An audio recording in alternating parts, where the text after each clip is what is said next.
ಹೌದು, ರಿಷಬ್ ಶೆಟ್ಟಿ ಅವರು ಎಲ್ಲರನ್ನ ಅನ್ಫಾಲೋ ಮಾಡಿದ್ದಾರೆ. ರಕ್ಷಿ ಶೆಟ್ಟಿ ಆಗಿರ್ಬೋದು, ಹಾಗೆ ಒಂಬಳೆ ಫಿಲ್ಮ್ಸ್ನ ಅನ್ಫಾಲೋ ಮಾಡಿದ್ದಾರೆ.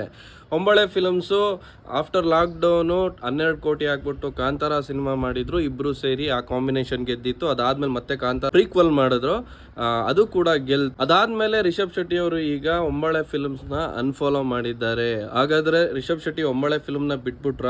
ರಕ್ಷಿತ್ ಶೆಟ್ಟಿ ಅವ್ರ ಜೊತೆ ಫಸ್ಟ್ ಉಳಿದವರು ಕಂಡಂತೆ ಮಾಡಿದ್ರು, ಅದಾದ್ಮೇಲೆ ರಿಕ್ಕಿ ಡೈರೆಕ್ಷನ್ ಕೊಟ್ರು, ಅದಾದ್ಮೇಲೆ ಕಿರಿಕ್ ಪಾರ್ಟಿ ಡೈರೆಕ್ಷನ್ ಕೊಟ್ರು. ಸೊ ಹೀಗೆ ಅವ್ರ ಬಾಂಧವ್ಯ ತುಂಬಾ ಚೆನ್ನಾಗಿತ್ತು. ಇವಾಗ ಏನೋ ಅನ್ಫಾಲೋ ಮಾಡಿದ್ದಾರೆ, ಹಂಗಂದ್ ಮಾತಿಗೆ ಫ್ರೆಂಡ್ಶಿಪ್ ಹೋಯ್ತು ಅಂತನ.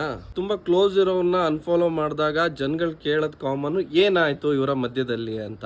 ಬಟ್ ನಾನು ಹೇಳಕ್ಕೆ ಇಷ್ಟಪಡ್ತೀನಿ, ಇನ್ಸ್ಟಾಗ್ರಾಮ್ ಬಂದ್ಬಿಟ್ಟು ಒಂದು ಸೋಷಿಯಲ್ ಪ್ಲಾಟ್ಫಾರ್ಮ್, ಜನಗಳನ್ನ ತಲುಪಕ್ಕೆ. ಅನ್ಫಾಲೋ ಮಾಡಿದ್ರೆ ಇವ್ರ ಬಾಂಧವ್ಯಗಳೇ ಕಡ್ದೋಯ್ತು ಅಂತ ನಾವು ಹೇಳಕ್ ಆಗಲ್ಲ. ಯಾಕೆಂದ್ರೆ ನೀವು ರಕ್ಷಿ ಶೆಟ್ಟಿ ಅವರ ಪ್ರೊಫೈಲ್ಗೆ ಹೋಗಿ ನೋಡಿ, ರಿಷಬ್ ಶೆಟ್ಟಿ ಅವ್ರನ್ನ ಇನ್ನೂ ಫಾಲೋ ಮಾಡಿದ್ದಾರೆ. ಹಾಗೆ ಒಂಬಾಳೆ ಫಿಲ್ಮ್ಸ್ ನ ಪ್ರೊಫೈಲ್ಗೆ ಹೋಗಿ ನೋಡಿ, ರಿಷಬ್ ಶೆಟ್ಟಿ ಅವ್ರನ್ನ ಇನ್ನೂ ಫಾಲೋ ಮಾಡಿದ್ದಾರೆ. ಡೈರೆಕ್ಟ್ ಆಗಿ ಸಿಕ್ಕಿ ಕೇಳಿದ್ರು ಕೂಡ ರಿಷಬ್ ಶೆಟ್ಟಿ ಅವರು ಕೂಡ ಇದನ್ನೇ ಹೇಳ್ತಾರೆ, ಅದು ಜಸ್ಟ್ ಸೋಷಿಯಲ್ ಮೀಡಿಯಾ.